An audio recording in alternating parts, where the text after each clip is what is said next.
Bonjour à tous, bienvenue dans cette nouvelle vidéo de présentation de réplique d'Airsoft. Aujourd'hui, je présente l'USP, donc USP Full Size Standard de chez KWA, repaqué Umarex. Alors déjà, un USP c'est quoi USP pour Universal Self-Loading Pistol, donc pistolet automatique universel. C'est une arme apparue en 1993 qui a été nécessairement développé pour remplacer le Mark 23. En fait, l'USP est un Mark 23 légèrement modifié, plus compact.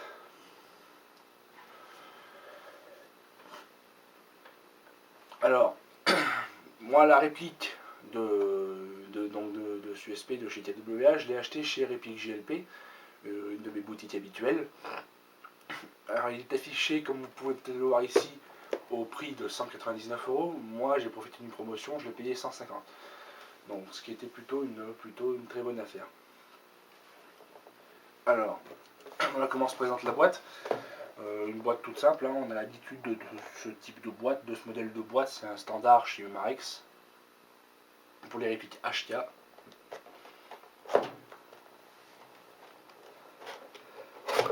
Dedans, donc on va y trouver une petite notice dans 4 langues, notamment le français, ce qui est toujours appréciable. Ma petite carte SAV réplique GLP, ça je reviendrai dessus à la fin de la vidéo.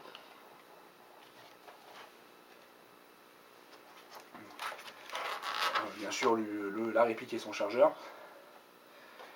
Et une petite pub Umarex. Voilà. Pas grand chose de plus.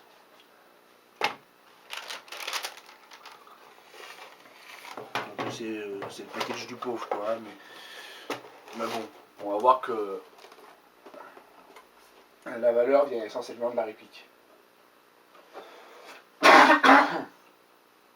Oui, alors, des positions aussi, j'ai chopé une très vilaine toux, mais bon, c'est pas ça qui va m'empêcher de faire des vidéos. Donc cette réplique d'USP, voilà comment elle se présente. Nous avons un chargeur dont je ne me rappelle plus la contenance. On va dire de toute façon un GVP standard à double colonne, donc avec les billes en quinconce.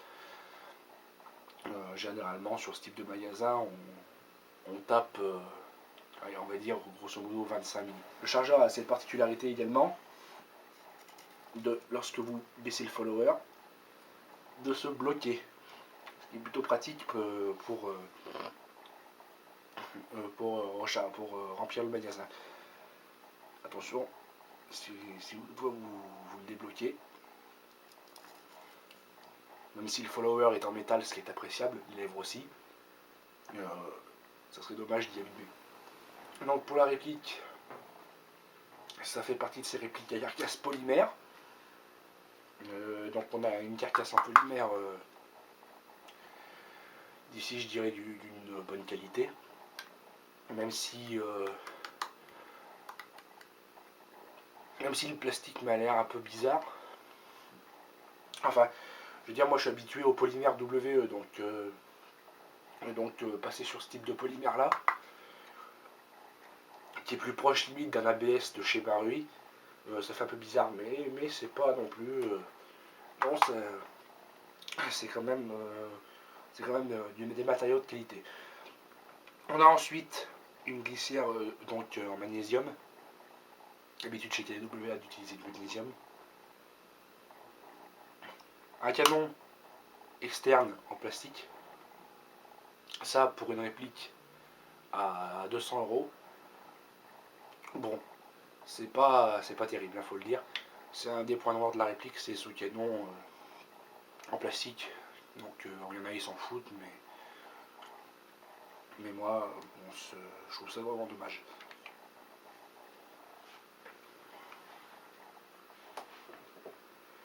Il y a quelques pièces en acier également, notamment dans le mécanisme, hein, une bonne grosse partie du mécanisme est en acier. Cette pièce là est en acier. Également l'arrêtoire. La queue de détente je sais plus.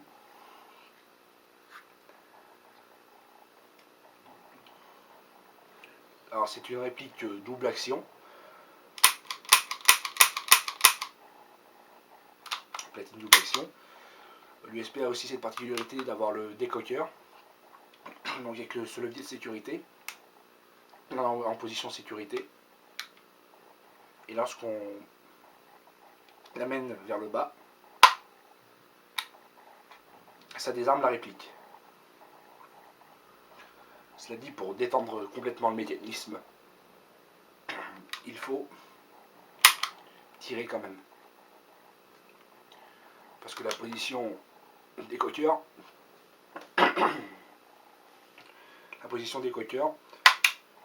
on remarque qu'il y a toujours quand même une petite tension, le chien n'est pas totalement abattu.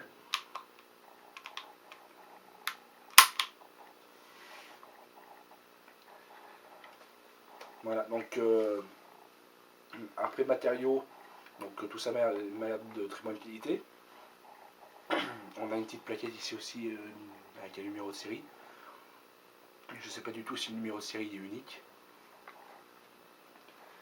Alors pour l'aspect esthétique, après, on a une peinture d'une bonne qualité. Ça faut reconnaître.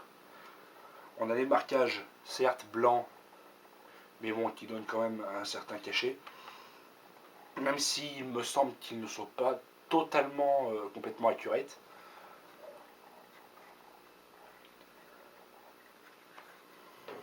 Donc on a de ce côté-là sur la glissière. Et de ce côté-là également. Mais alors là, ce n'est pas du tout accurate.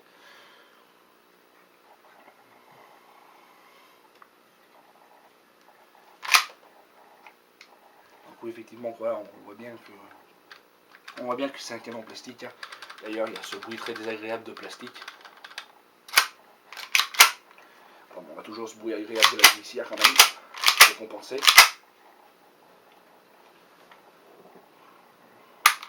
Les organes de visée à point blanc.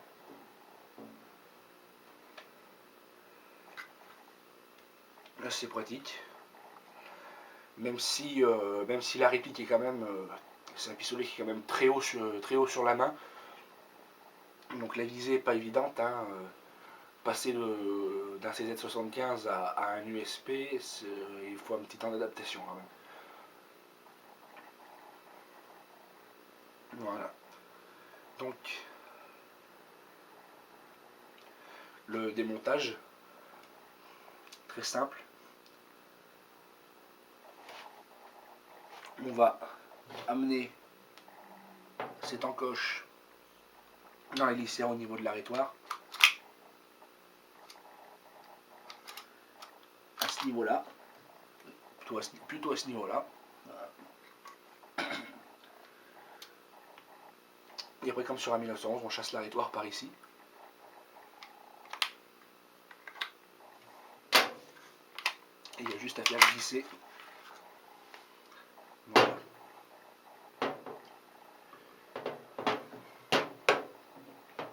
Donc, on arrive sur un mécanisme interne, notamment au niveau du ressort de récupération très proche du vrai. Hein, j'ai vu des vidéos. On a ce même gros ressort de rappel. Alors pour le démonter sur la réplique, il faut faire basculer cette espèce de biellette, ce qui permet de pouvoir le dégager. Donc voilà, on a quand même quelque chose de costaud là. Ce qui explique d'ailleurs le kick conséquent de la réplique. On va le voir tout à l'heure.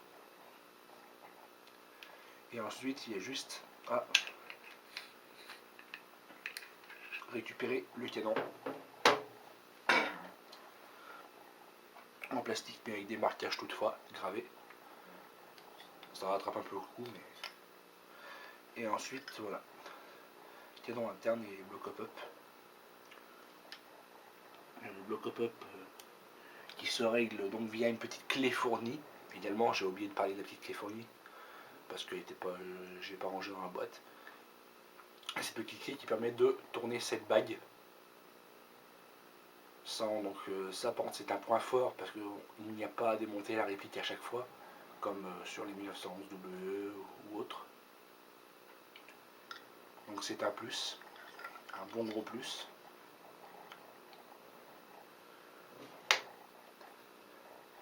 On peut remonter exactement pareil.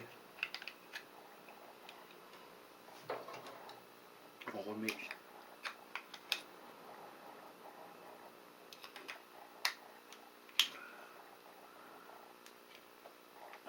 voilà, le.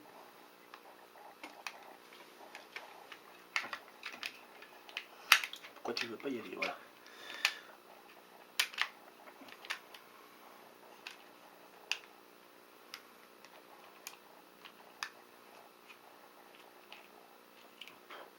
Il faut l'avancer un petit peu, rebaisser la biellette et venir caler hop dans le petit insert et voilà.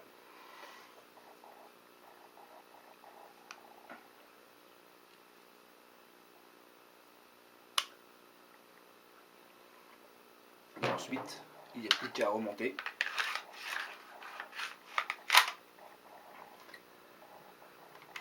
On réaligne l'encoche avec la goupille d'arrêtoir. On remet en place. Et voilà.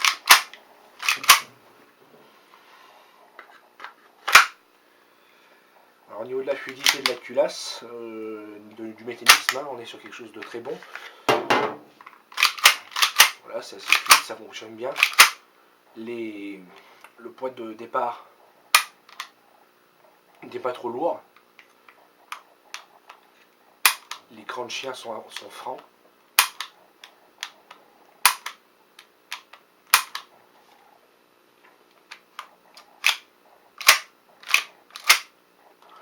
Voilà, on sent que la mécanique... on sent aussi que la mécanique est neuve, hein, il y a un petit besoin de rodage, mais ça reste quand même du très bon de départ, de base. Là, je n'ai pas encore beaucoup utilisé la réplique, elle est encore en période de rodage. Mais on est déjà sur quelque chose d'assez bien. En même temps, on dirait pour 200 € pour le prix d'un GBB Marui, ça a intérêt à bien fonctionner. Mais bon, voilà, faut pas aussi oublier les petits plus qu'il faut qui ajoutent de l'activité à la réplique. Réglage du hop-up, le chargeur qui est quand même assez fiable, chargeur qui coûte d'ailleurs à l'unité assez cher en Spar. Hein, c'est le prix limite le prix d'un chargeur de GBBR, compté en France une cinquantaine d'euros pour un chargeur. Mais bon, on a quand même quelque chose d'assez costaud, quoi, hein, avec le follower en métal, tout ça. Voilà, l'arrêtoir fonctionne bien également. On a également la possibilité de faire le power stroke. C'est ce fait de cet usage de la culasse au lieu de l'arrêtoir lors d'un changement de chargeur. Au lieu de manipuler l'arrêtoir, on tire vers l'arrière la glissière et elle revient toute seule. Donc ça c'est fonctionnel. Le double action bien évidemment.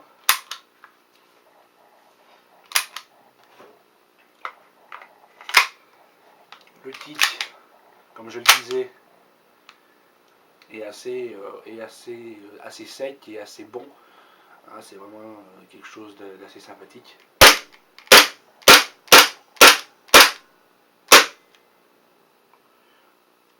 On va noter qu'on a quand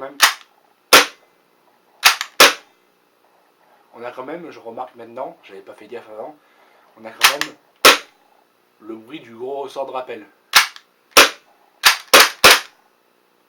Alors, en fond, on a ce petit bruit de résonance de ressort. Faut bien l'écouter, mais c'est là. Voilà, après niveau cycle, ça cycle très bien. Hein. Pas de souci là-dessus. Remarquerez que lorsque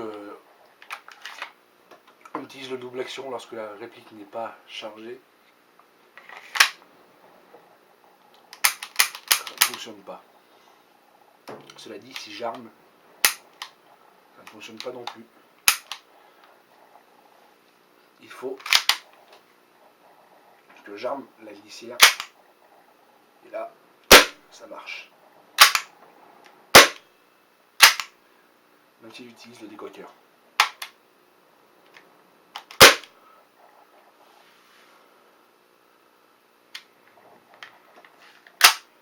Alors, autre chose aussi, pour le double action est bien plus dur que le poids de départ, normal. Mais ça reste quand même moins lourd, par exemple, en détente, que le Mark 1 Kajiwork. C'est quand même beaucoup moins lourd.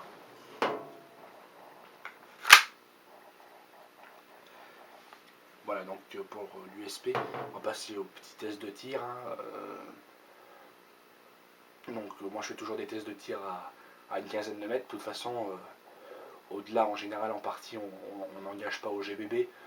La plupart du temps, on engage à la réplique longue, à la réplique principale.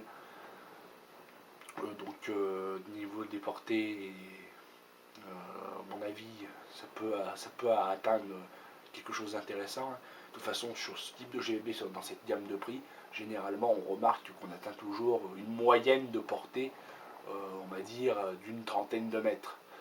Après bien sûr, rien n'est fixe, parce qu'il y a toujours cette possibilité de customiser, de rajouter des pièces, de changer de la pièce. D'ailleurs, j'y pense justement là.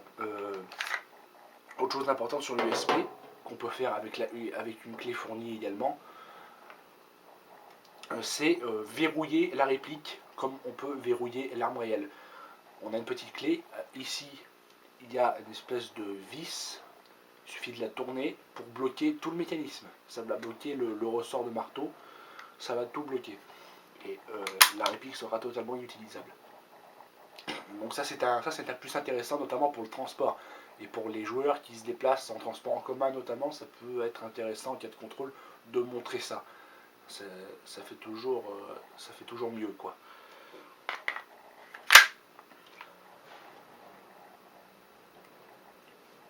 Voilà, donc maintenant on va passer au test chronie et essai de tir.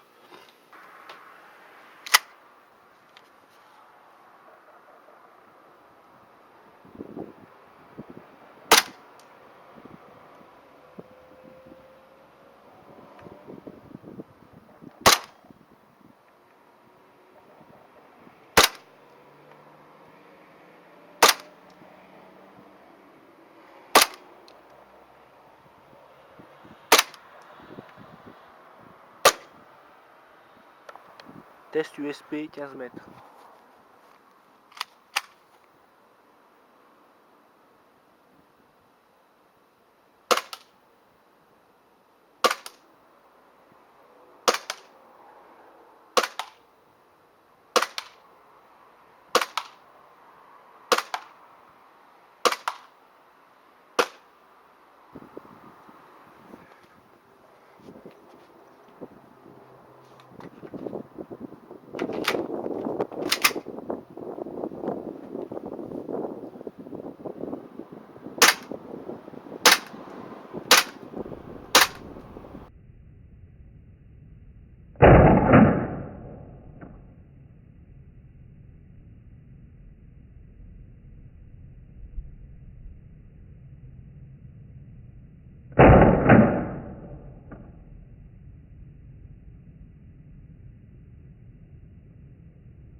Bon, de retour sur l'USP, Et pour la conclusion de la vidéo, je vais reparler également de ce que j'avais parlé au début de la vidéo, donc la carte SAV réplique JLP.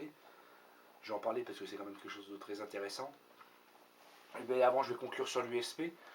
Donc, cette réplique d'USP par KWA repaquet Humarex. Qu'est-ce qu'on peut dire dessus? Faire un petit bilan. Point positif, déjà que c'est un USP, c'est une réplique somme toute assez rare. Les USP en Airsoft, c'est simple. Aujourd'hui, il y a seulement 4 marques qui le font. Donc 5. Il y a Tayokoba, qui ne fabrique plus le modèle, il me semble, mais qui est repris par Kaji. Il y avait aussi Tanaka. Il y a toujours KSC et KWA. KWA étant une espèce de filiale de KSC. Et il y a aussi Tokyo Marui maintenant. Ils ont sorti un USP compact et ils vont suivre sur le full size. Alors le plus réputé jusque là c'était donc cet USP KWA.